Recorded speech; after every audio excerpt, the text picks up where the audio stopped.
Hi, my name is Joseph Bailey, and today I'm here at South Coast Funeral Home with Funeral Director Justin Souza.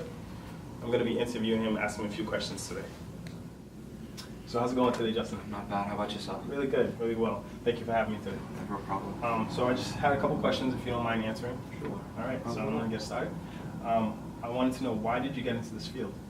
To be honest, one day, I was just thinking about it. I was in high school. I didn't really know what to do with my life. I thought about it and started pursuing it actually my junior year of high school. I did a small shadow program with Potters out in Westport. And then my junior year of high school started working here, opening the door during calling hours, and I just stayed, moved my way up the ranks. Awesome. Thank you. No problem. Question number 2. How has your perception of death and dying changed over the years? Well, being that I was started so young, I didn't have a lot of experience. My grandparents had passed away. I can remember little bits of their wakes and things. But when I started here, it was something new. Not everyone just walks into a place and starts working with the deceased. That it's weird. It's weird. Over the course of the years, I don't want to say it's something that you get used to, because you never get used to it, but you start working with it more, you become more exposed to it in different situations, and you become more comfortable with it, depending on the situation, of course. Awesome. Great answer. Thank you very much. Number 3, how do you prepare to support the families through the process? Well, that starts at the minute that they need us, whether it be a pre-need or an at-need. We come in, we take down all their information, we try and make them as comfortable as possible. And then we try and help them, depending on what kind of services they want. No funeral is the same these days. You don't have the cookie cutters like you used to, where everything was in a set schedule and everyone did it the same way.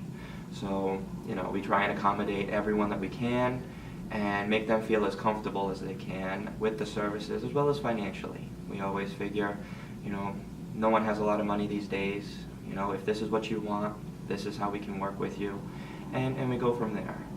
Great. Number 4, does your process differ from younger to older deceased? The process is essentially the same. You do find the people that come in grieving differently. Obviously, young people who either die tragically or unexpectedly. It's a lot harder on the families versus, say, someone who had cancer for a while, and it's almost a blessing that they have passed on because the suffering is over. Number 5, how have trends changed from over the years, from open to closed caskets? Is there fluctuation, or is it a consistent open casket thing? Well, to be honest, as many people try and do the open casket as they can. Where you see the largest fluctuation would be between full body burial and cremation. Yep. People, if they can, will always have the open casket. Exceptions would be some people just don't want to be seen that way. Yep. But cremation has definitely gone on the rise, and with that, you do have a lot of services that do not have a casket to begin with. So, is it a cheaper process for cremation? Slightly cheaper, depending. Essentially, the cremation process can be used as just another form of disposition. Yep. In comparison to like a burial. So any service that you have with a burial, you can have with a cremation. But it is a lot less expensive, so a lot of people are going that alternative route. What steps do you take in preparing a client for burial? Well, once they come in, we wash them down, clean them as best we can, and then we embalm them. That's a very simple process, a lot more simple than a lot of people like to think. Yeah. Just don't go online and look it up online, because it's no comparison. Yeah, we try not to think about it. From there, you do a final wash again, and when they're ready, you dress them, and then you place them in the casket. The clothing is set in a way that it looks best. If the clothes are a little baggy, you can tuck them behind to try and make it a little more fitted. And then the cosmetics. And over here we try and use as least cosmetic as possible to give you the most natural look.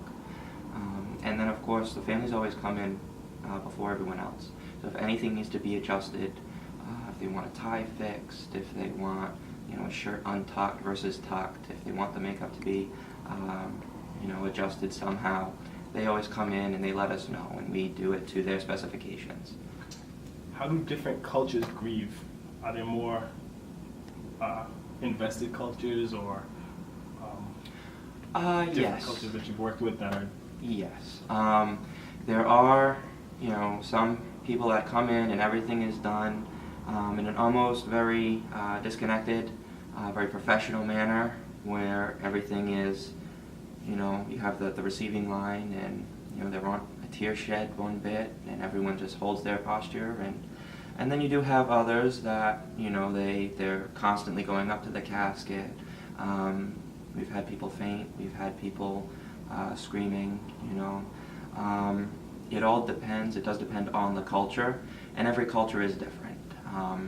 We've had services where everything is done here at the funeral home. We've had services where everything is done at the cemetery, because that culture doesn't come to the funeral home. You know what I mean?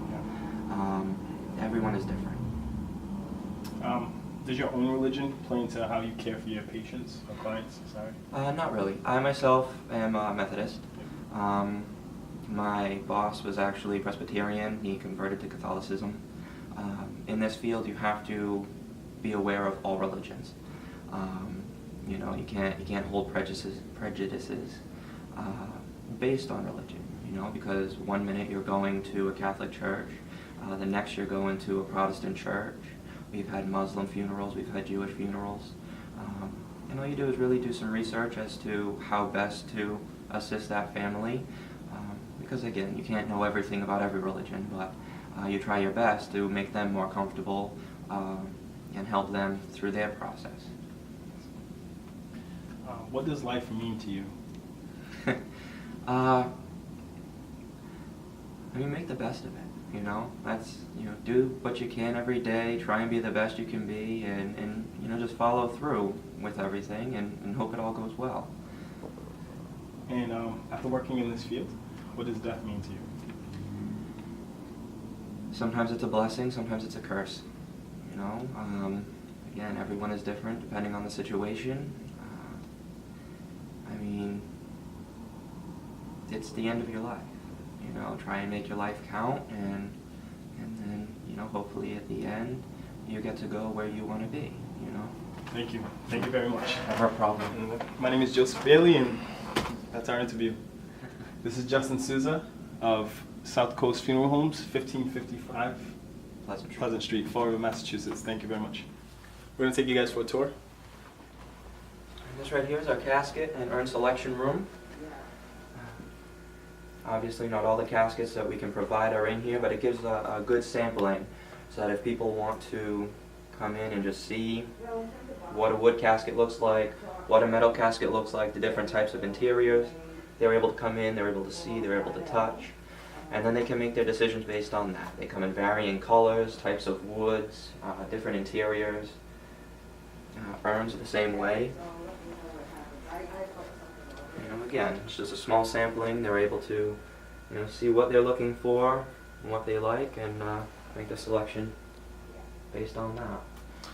All right. Thanks again. No, never. Appreciate it.